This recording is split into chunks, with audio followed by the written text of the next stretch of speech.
고린도전서 1장 27절에 보면은 그러나 하나님께서 세상에 미련한 것들을 택하사, 하나님이 세상에 미련한 것들을 택하사 어떤 사람들을 부끄럽게 하시려고 했다고요?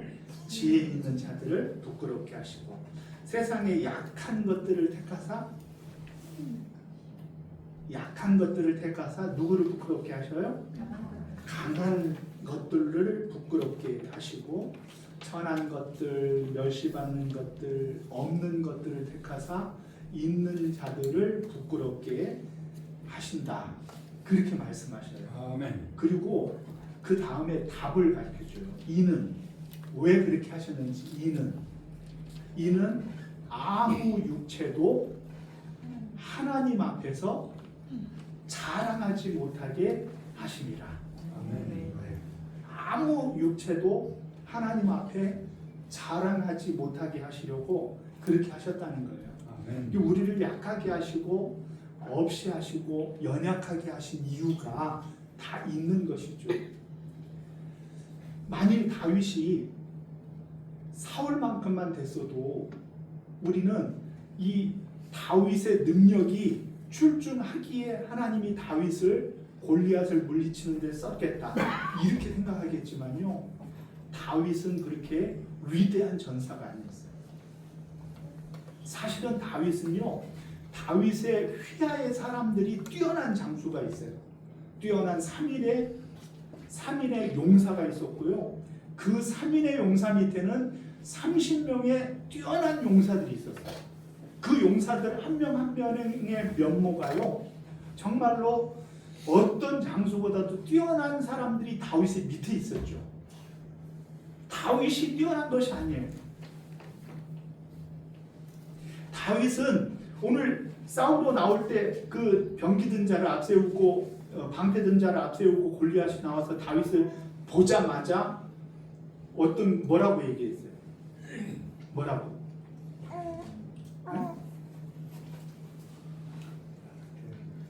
아주 유명한 말을 했어요. 너가 나를 개로 알고 막대기를 들고 내게 나왔느냐? 이렇게 얘기했어요. 막대기가 보잘것없다는 그 정도가 아니라요, 다윗을 보니까 정말 기가 찬 거예요. 막대기가 중요한 것이 아니라 그 막대기를 들고 싸우겠다고 나온 다윗의 모습을 보니까 기가 찬 거예요. 너무나 약해 보이고 없어 보이고 힘없어 보이고 능력 없어 보이고 싸움을 잘할 것 같지도 않고 아무것도 할 수 없을 것 같은 용모가 뛰어난 한 17살밖에 안 된 그 청소년이 골리앗 앞에 서 있으니 여러분들이 생각해도 어때요? 여러분들이 생각해도 말도 안 되는 얘기죠. 그렇다고 투구나 갑옷 그리고 좋은 신발을 신은 것도 아니에요. 그렇다고 좋은 철제 무기를 든 것도 아니지요. 그렇다고 다윗이 정말 신무기를 들고 있는 것도 아니죠.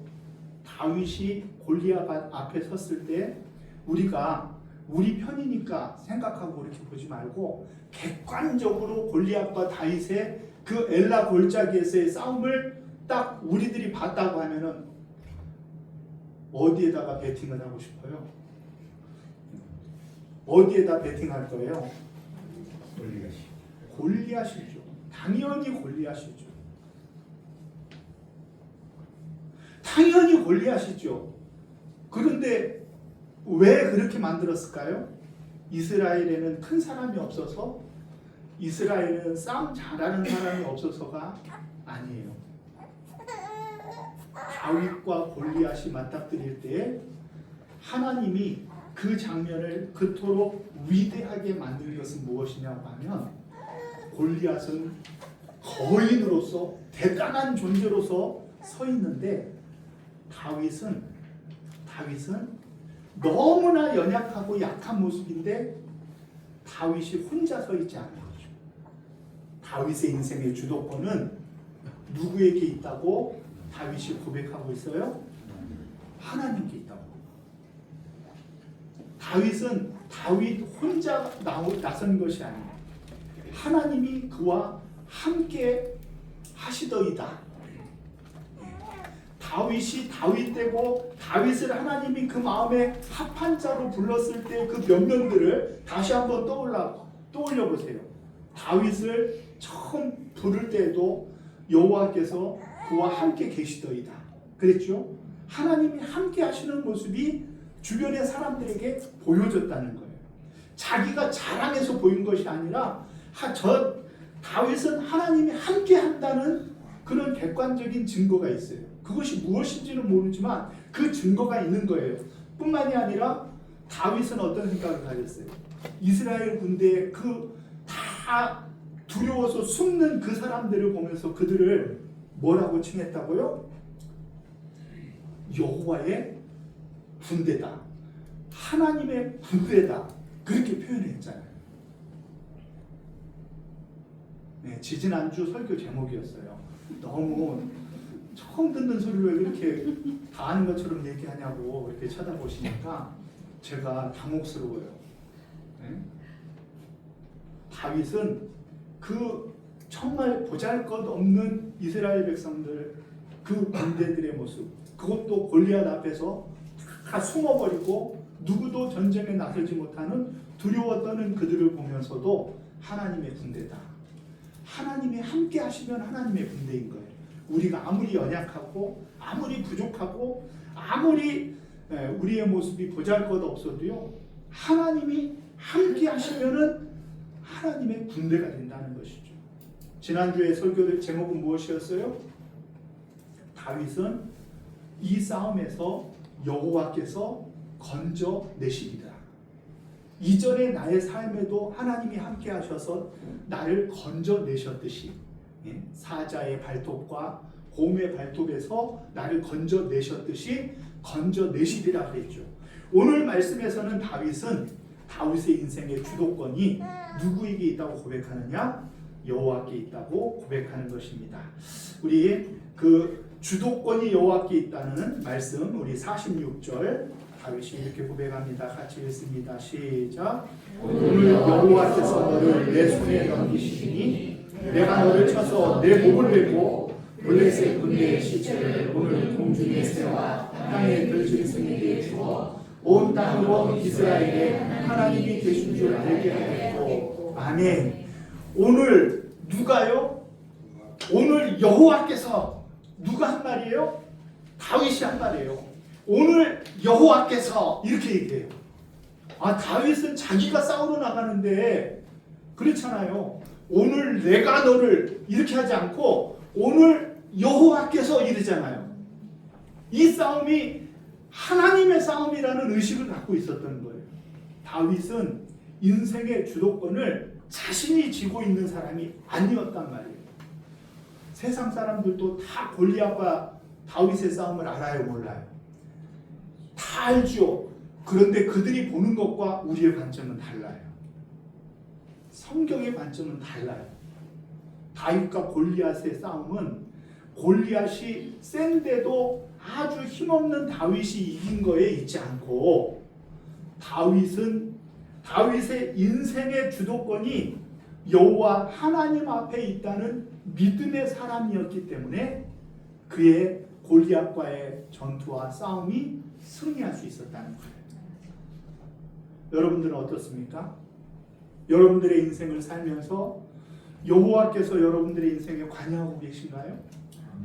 여호와께서 함께 하시고 여호와께서 하시면은 결과가 달라졌을 것이고, 그리고 판단이 달라졌을 것이며, 그리고 우리들의 인생의 승패가 달라 보였을 거예요. 가정은 없지만, 역사에 가정은 없지만, 만일 골리앗 앞에 선 사람, 그 사람이 아주 더 힘없는 어린아이였으면 어떻게 했어요? 아니면은 더 하찮고 부족한 사람이었으면 어떻게 했어요? 하나님이 그와 함께 하시면은 어떻게든지 이길 수 있게 하여 주실 거라는 믿음이 저와 여러분들 가운데 있기를 주님의 이름으로 축원합니다. 다윗은 골리앗을 앞두고 분명히 고백하는 거예요. 여호와께서 하시리라. 여호와께서 하시리라. 47절도 있습니다. 시작. 또 여호와의 구원하시니 칼과 창이 있지 아니하며 이 무리에게 알게 하리라. 전쟁은 여호와께 속하는 것인즉 그가 너희를 우리 손에 넘기시리라. 아멘. 누가 우리 손에 넘기신다고요? 그가, 여호와께서, 하나님이 넘기시리라. 그가 우리의 손에 넘기시리라. 이 말씀에다가 밑줄을 쫙 긋고 별표 5개, 별표 5개를 해놔요. 누가 우리 손에 넘기신다고요? 여호와께서. 다윗이 한 게 아니에요. 다윗이 한 게 아니라 여호와께서 넘기시리라. 다윗은 그 믿음이 있었을 뿐이죠. 하나님께서 역사하시고 일하시고 하나님이 싸운다고 하면은 하나님이 반드시 골리앗을 넘겨주실 거라는 믿음이 있어서 다윗은 그 전쟁에 참전하게 되어진 거예요. 저와 여러분들의 인생의 전쟁에 여러분들이 나설 때에도 마찬가지예요. 여러분들이 힘써 싸워 이긴다고 생각하면 여러분들의 인생은 피곤한 인생이죠. 힘듭니다. 이길 수 없는 것이 세상이에요. 세상의 파도가 얼마나 크고 얼마나 놀라울지 몰라요. 골리앗은 될 것도 아니에요. 골리앗보다도 더 불가능한 것이 우리의 인생이 아닙니까? 그때 우리는 어떻게 고백을 해야 돼요? 여호와께서 하시리라. 그가 나에게 넘기시리라. 라는 믿음이 저와 여러분들 가운데 있기를 주님의 이름으로 축원합니다. 아멘. 여러분들의 인생의 주도권을 하나님께 맡겨 드립니다. 하나님이 우리를 쓰시면 우리는 우리의 모습으로가 아니라 하나님이 함께한 나의 모습으로 세상을 이길 수 있을 것이라는 믿음을 저와 여러분들이 갖기를 주님의 이름으로 축원합니다. 아멘. 우리가 싸우려고 하니까 힘든 거잖아요. 우리가 해내려고 하니까 잘 안 되는 거잖아요. 그러니까 우리는 좌절하고 낙담하고 물러서는 거잖아요. 전쟁에 나가기보다는 숨는 것이 유리하고 그것이 신상에 좋을 것 같아서 나서지 않는 것이잖아요. 그러나 다윗은 담대히 골리앗 앞에 나아간 것은 그가 무용이 출중해서도 아니요, 내가 자신이 있어서도 아니요, 그의 인생을 붙들고 계신 여호와 하나님이 함께 하시면 하나님께서 하시리라. 그가 나로 승리케 하시리라는 믿음으로 담대히 나아간 줄로 믿으시기를 바랍니다. 오늘 다윗이 그렇게 나아갈 때 인생의 주도권을 가지고 주도권을 주님께 드리고 그의 인생을 살아갈 때 그 주도권을 주님께 드린 인생이 가진 두 가지의 목적이 있어요.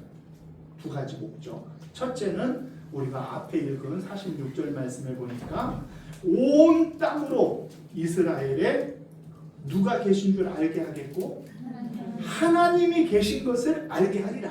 그게 첫 번째 목적이에요. 우리의 인생의 주도권을 내가 쥐지 아니하고 여호와 하나님이 쥐시고 우리로 하여금 승리케 하시는 목적이 있어요. 우리가 신앙생활하면서 주님과 동행함으로 말미암아 우리가 승리하는 신앙생활을 하게 하는 목적이 있어요. 그것은 나를 드러내는 게 아니에요. 내가 영광 받는 게 아니에요. 내가 대단한 사람이라는 것을 보이는 것이 아니란 말이에요. 우리의 인생의 목적은 뭐냐고 하면은 온 세상에 하나님이 계신 줄을 알게 하기 위하여. 그래서 우리는 승리해야 되는 거예요. 그래서 우리는 이겨야 되는 거예요. 그래서 우리는 아무리 연약하다 할지라도 그 연약함 가운데서도 더 선명히 하나님이 계신 것을 보여내야 되는 거예요. 그러니까 연약한 것은 불리한 조건이 아니에요. 내가 자주 얘기하지만 연약한 것은 불리한 조건이 아니라니까요. 우리 교회가 좀 작은 교회라고요. 작은 교회면은 유리한 게 더 많아요. 왜냐하면 우리 교회가 우리 사랑하는 성도님들이 뛰어나다는 것을 보이려고 하면은 너무나 불리하고 힘들죠. 그렇잖아요? 우리가 할 수 있는 일이 뭐가 있어요? 지난주에는 전기세도 다 못 끊겨 나가가지고 내가 한전에 연락을 했더니 뭐가 덜 끊겨 나갔네요 그러더라고. 그런 교회 우리 교회가. 그런데 연약한 교회가요. 연약한 교회가 가진 장점이 있어요. 왜요? 하나님이 우리와 함께 계신 것을 보이는 데는요, 우리의 연약함이 오히려 강점이 될 수가 있어요. 큰 교회들은요, 아무리 큰 교회가 약하고 하나님 앞에 믿음이 좋아도요, 사람들이 어떻게 생각을 해요? 그 교회는 큰 교회니까 이런 생각을 갖죠. 그런데 우리는 하나님을 선명히 보이는 데는 유리한 조건의 사람인 거예요. 우리의 연약함이 오히려 하나님의 살아계심을 보이는 데는 유리한 거예요. 그것이 우리의 인생의 목적이라고 하면 우리는 유리한 조건으로 주님을 섬기는 것이지 우리의 연약함이 결코 불리한 조건이 아니라는 것을 아시기를 주님의 이름으로 축원합니다. 우리의 인생에 나를 보이려고 하면 불리한 조건이지만 우리의 인생의 목적이 뭐예요? 하나님이 계신 줄, 하나님이 살아계시다는 것을 보이는 데 있어서는 우리의 연약함이 도리어 강점이 되어주시는 줄을 믿으시기를 바랍니다. 둘째 이유가 있어요. 둘째 이유. 또 47절 다시 한번 읽습니다. 시작. 또 여호와의 구원하심이 칼과 창에 있지 아니함을 이 무리에게 알게 하리라. 전쟁은 여호와께 속한 것인지요 그가 너희를 우리 손에 넘기시리라. 아멘. 둘째 목적은 여호와의 구원하심이 무엇에 있지 아니에요? 칼과 창에 있지 아니함을 이 무리들에게 보이려 한다는 거예요. 그래서 우리가 사는 거예요. 그래서 우리의 인생이 돈 많은 사람들은 잘 산다, 그거를 보이기 위해서 사는 것이 아니라니까요. 힘 있는 권세자들이 잘 산다, 그거를 보이려고 사는 것이 아니란 말이에요. 칼과 창이라는 것은 세상 사람들이 의지하는 무기요, 세상 사람들이 의지하고 신뢰하는 그런 무기들이잖아요. 칼과 창. 그런데 다윗은 칼과 창에 무엇이 여호와의 구원하심이 칼과 창에 있지 아니함을 이 무리들에게 알게 하기 위하여 골리앗 앞에 선 거예요. 골리앗 앞에. 그 목적을 아시겠어요? 그러니까 우리 식으로 얘기하면은 돈 많다고 행복한 것이 아니라, 그리고 우리들이 권세 많다고 다 잘 되는 것이 아니라, 가진 것이 많지 않음에도 그 가운데 행복하며 그 가운데 하나님이 우리를 통하여 일하시고 역사하심을 보여내기 위하여 우리들이 주님 앞에 전쟁 가운데 서 있다라는 것을 저와 여러분들이 잊지 마시기를 주님의 이름으로 축원합니다. 아멘. 목적이 달라야 돼요. 목적이. 우리는 하나님의 살아계심을 보여내고 우리들의 손에 쥔 것을 의지하지 않다는 것을 보이기 위하여 사는 것이 우리의 인생이란 말이에요. 그래서 우리의 인생이 아무리 힘들고 어렵다 할지라도 낙담할 필요가 없어요. 그 연약함 속에서 도리어 더 하나님을 선명히 드러낼 수 있다는 믿음을 가지고 여호와 하나님 앞에 우리의 인생에 주도권을 드리는 저와 여러분들 되시기를 주님의 이름으로 축원합니다. 다윗이 그의 인생의 주도권을 주께 드리자 다윗은 혼자 싸우는 것이 아니라 여호와께서 싸우시고 그가 승리케 하여 주시리라는 믿음을 가지고 그 인생의 목적이 하나님이 계신 것을 보이고 칼과 창으로 이 땅에 행복과 성공을 가져오는 것이 아니라 하나님을 아름답게 높여드리는 것이 우리의 인생의 목적인 것을 기억하면서 우리의 인생이 아무리 힘들고 어려운 골리앗 아니라 골리앗 할아버지가 우리 앞에 선다 할지라도 주눅들지 아니하고 담대히 나아가시는 우리 사랑하는 성도님들 되시기를 주님의 이름으로 축원합니다.